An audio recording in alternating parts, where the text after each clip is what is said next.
Shalom, meus amigos, sejam muito bem-vindos a mais uma sessão de Salmoterapia, onde a gente expõe nosso coração a Deus por meio de um salmo e o Senhor expõe o dele a nós através do salmo. Hoje nós estamos no salmo de número 51, vamos falar sobre a dor do arrependimento.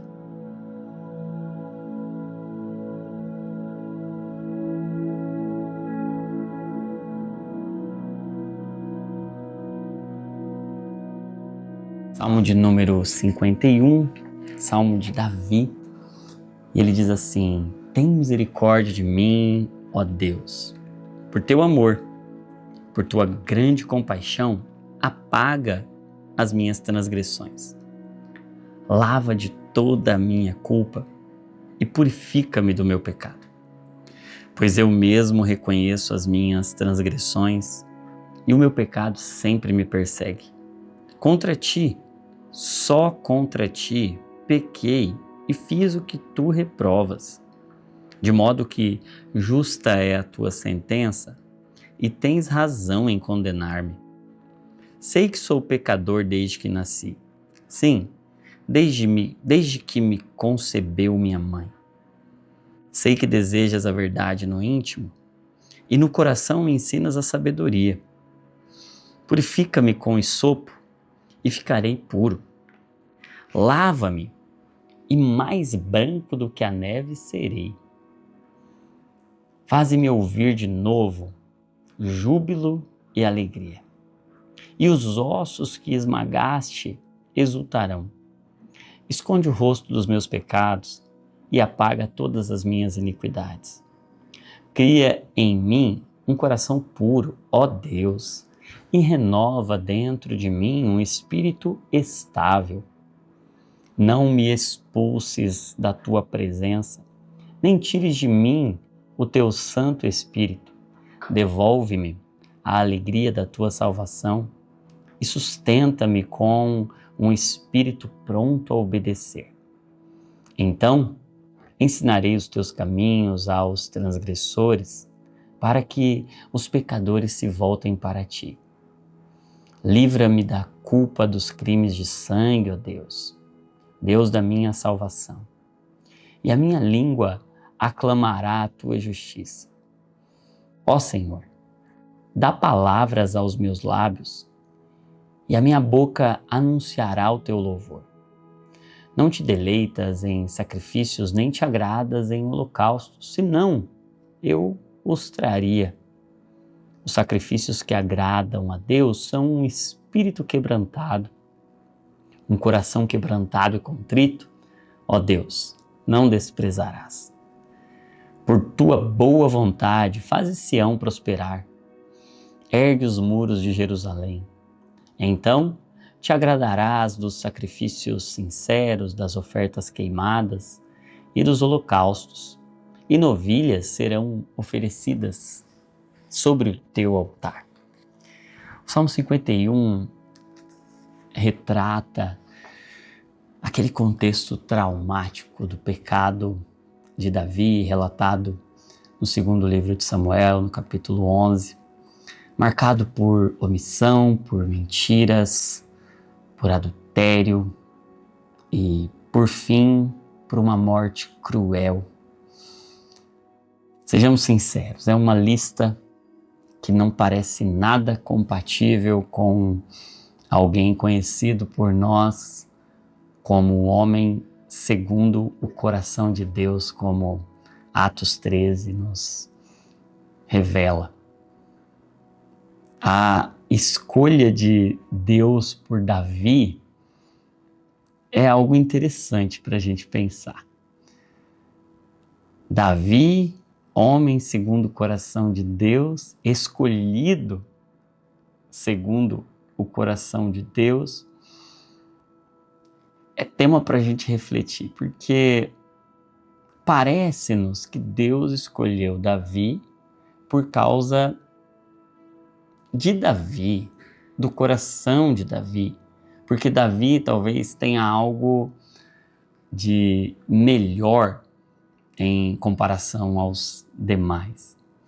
Mas quando a Bíblia diz que Deus escolheu Davi e Davi é um homem escolhido segundo o coração do próprio Deus, penso eu que a ênfase não está em mostrar o coração de Davi como um coração superior, mas o coração de Deus, que escolhe aqueles que não seriam naturalmente escolhidos.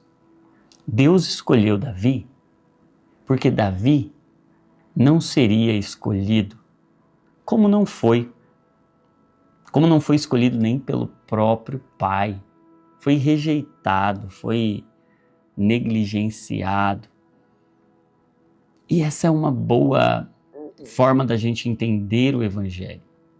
O Evangelho é uma mensagem que aponta para um Deus que escolhe quem não merecia. Um Deus que escolhe quem não seria escolhido naturalmente.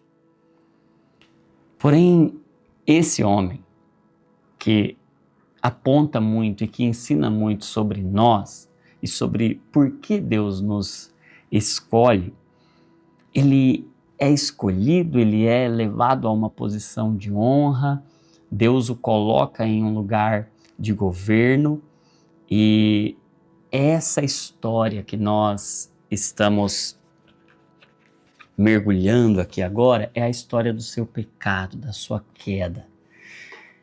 E a história da queda começa em um lugar de descanso. Ele não cai em uma batalha. Ele cai no seu descanso. Ele devia estar na guerra, porque era tempo em que os reis saíam à guerra, de acordo com o livro de Samuel, mas ele está no palácio. E perceba, quando nós deixamos de guerrear as guerras que eram nossas, nós já estamos sendo derrotados. Guerras que a gente devia estar guerreando e a gente não entra, são derrotas automáticas.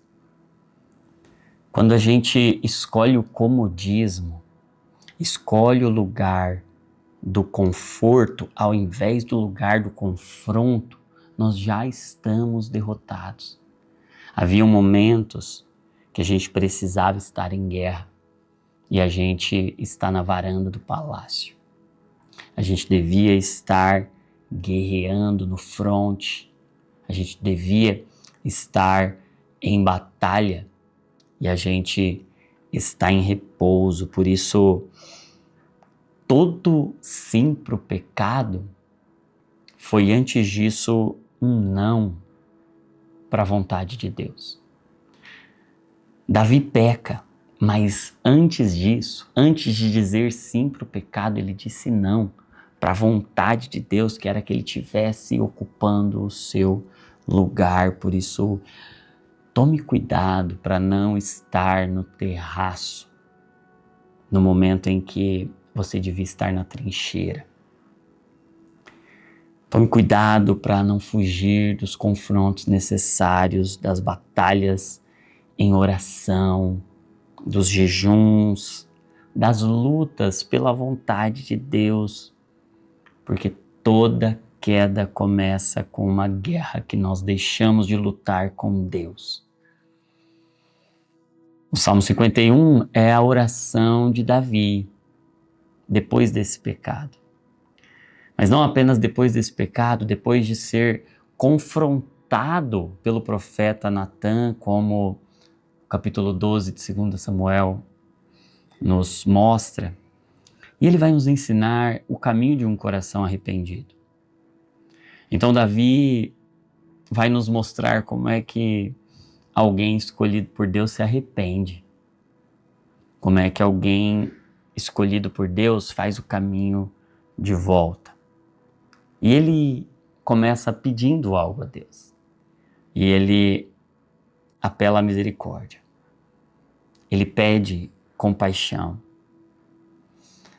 Depois de pedir misericórdia, compaixão, ele confessa a sua culpa e pede que o Senhor lave o seu coração. Eu penso que, assim como nós, Davi desejaria apagar aquela história, desejaria apagar o seu pecado, como eu também desejei e desejaria muito apagar uma boa parte da minha história. Mas o caminho de Deus é melhor.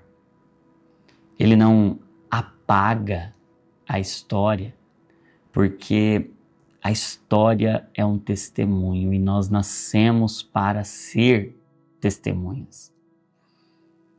Deus não apaga a história, porque a história testemunha, mas Ele apaga a transgressão. Por isso, no verso 1, Ele diz: tem misericórdia de mim e por causa da tua compaixão, apaga as minhas transgressões. Deixa eu dizer uma coisa para você. Talvez você gostaria de que uma boa parte da sua história, das suas lembranças, das suas memórias fossem apagadas. Deus não apaga histórias, mas Ele apaga transgressões.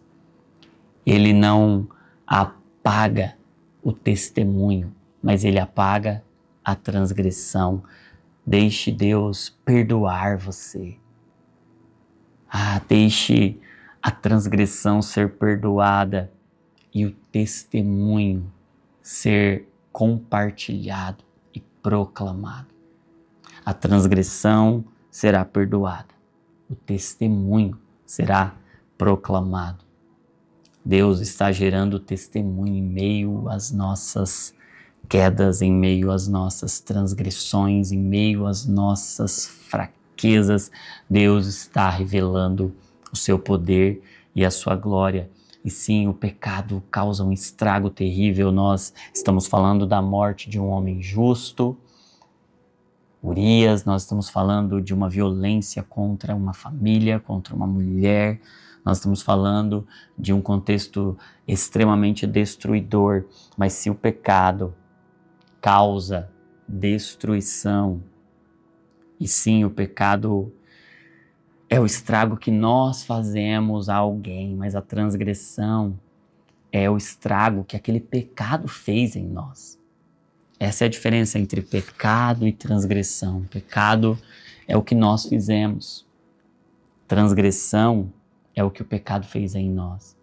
Por isso Deus não apaga a história, mas Ele apaga a transgressão e Ele muda o nosso coração, o nosso interior. E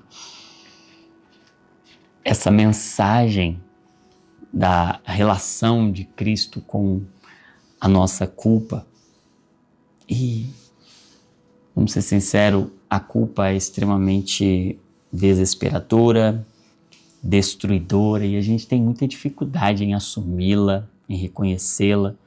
Por isso muitas vezes nos vitimizamos, por isso transferimos responsabilidades, mas a realidade é que não há outro caminho senão alguém perfeito apagando as nossas transgressões, porque o pecado foi perdoado. A gente não vai conseguir resolver o nosso problema com folhas de figueira como Adão, mas apenas com a pele do cordeiro. O sacrifício preparado por Deus para perdoar, para cobrir de fato a nossa transgressão.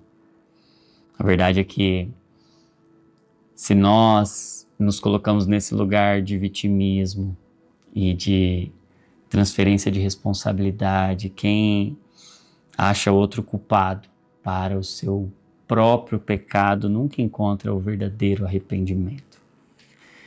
E é sobre isso, o Salmo é sobre arrependimento. Por isso, Davi não sabia, mas hoje nós podemos aprender com a história de Davi, de que o que define alguém para Deus não é o tamanho do seu erro, mas sim o tamanho do seu arrependimento.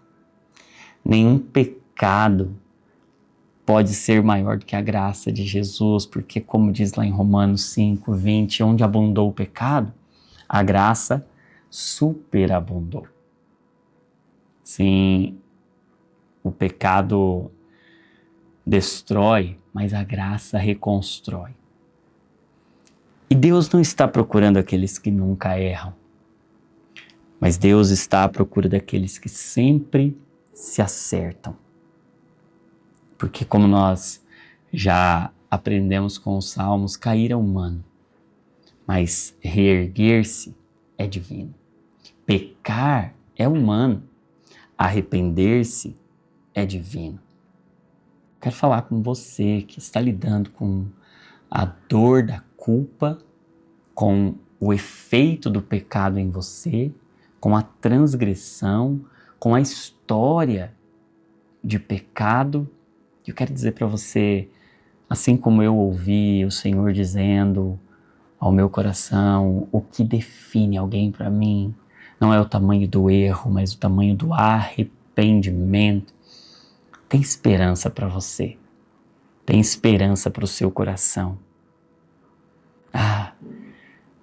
Davi avança escrevendo sobre o arrependimento, e no verso 4 ele diz que ele pecou apenas contra Deus, e isso causava uma crise em mim, porque parecia que ele estava minimizando ou se eximindo do mal que ele havia cometido contra Urias, contra Batseba e contra toda aquela nação.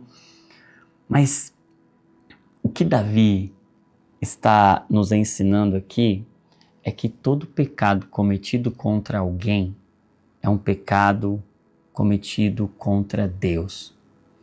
Todo pecado cometido contra alguém que é a imagem de Deus é um pecado cometido contra o próprio Deus. Por isso, Davi está dizendo, eu pequei contra ti, fazendo mal a pessoas que são sua imagem e semelhança. Eu quero que você perceba isso. O problema do pecado não é que a gente prejudica alguém. O problema do pecado é que ele ofende a Deus. É que tudo que a gente faz, que afeta alguém que é de Deus, a gente faz a Deus. Por isso o pecado é tão sério. Porque é contra quem? E é por isso que esse pecado quebra todas as estruturas, inclusive as estruturas interiores. E no verso 8, Davi diz que ele está quebrado. Ele diz, os meus ossos foram esmagados. Sim, o pecado faz muito mal para a saúde. A gente não pode brincar com o pecado destrói, o pecado quebra tudo. O pecado nos quebra, mas o arrependimento nos conserta. O pecado nos fere, mas o arrependimento nos cura. Por isso mesmo, diante da consciência do seu pecado, e é justamente por causa da consciência do seu pecado que Davi pede, Senhor, muda o meu coração. Davi não diz, eu vou mudar. Ele pede, Senhor, cria em mim um outro coração. Um coração puro, um espírito estável. Nós não podemos mudar o nosso coração, mas Deus pode. Só quem fez pode refazer. Não tente e não assuma para si a culpa por não mudar, porque você não pode mudar. Você não pode mudar a si mesmo, porque você não sabe fazer a si mesmo. Não foi você quem fez, você não pode refazer. Seu coração não está sob o seu controle. Só Ele pode criar e recriar quantas vezes Ele quiser. Por isso Davi diz, cria em mim. Eu não posso fazer isso e eu quero te encorajar a fazer isso hoje. Reconheça que você não pode. Reconheça que você não tem poder. Mas peça com todo o seu coração. Muda o meu coração, Senhor. Ele é puro e Ele pode purificar. Ele pode fazer tudo novo, de novo. E é frustrante demais tentar mudar o próprio coração, e é por isso que muitos de nós estamos amarrados ao pecado, tentando desesperadamente com as próprias forças vencer algo que é invencível para nós. Mas o Senhor pode nos dar um espírito estável e inabalável. Por isso, pare um pouco agora e peça isso ao Espírito. Peça isso ao Senhor. Senhor, cria em mim um coração puro. Me dá um espírito estável. Porque o problema não é do lado de fora. O problema não é o que está acontecendo no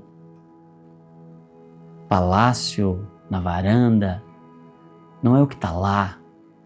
Aquilo lá só revela o meu coração. Perceba, ele não fala sobre a varanda, porque a varanda foi só uma consequência. A questão do comportamento é só uma consequência. Ele diz, o problema é o meu coração, o problema é o meu espírito.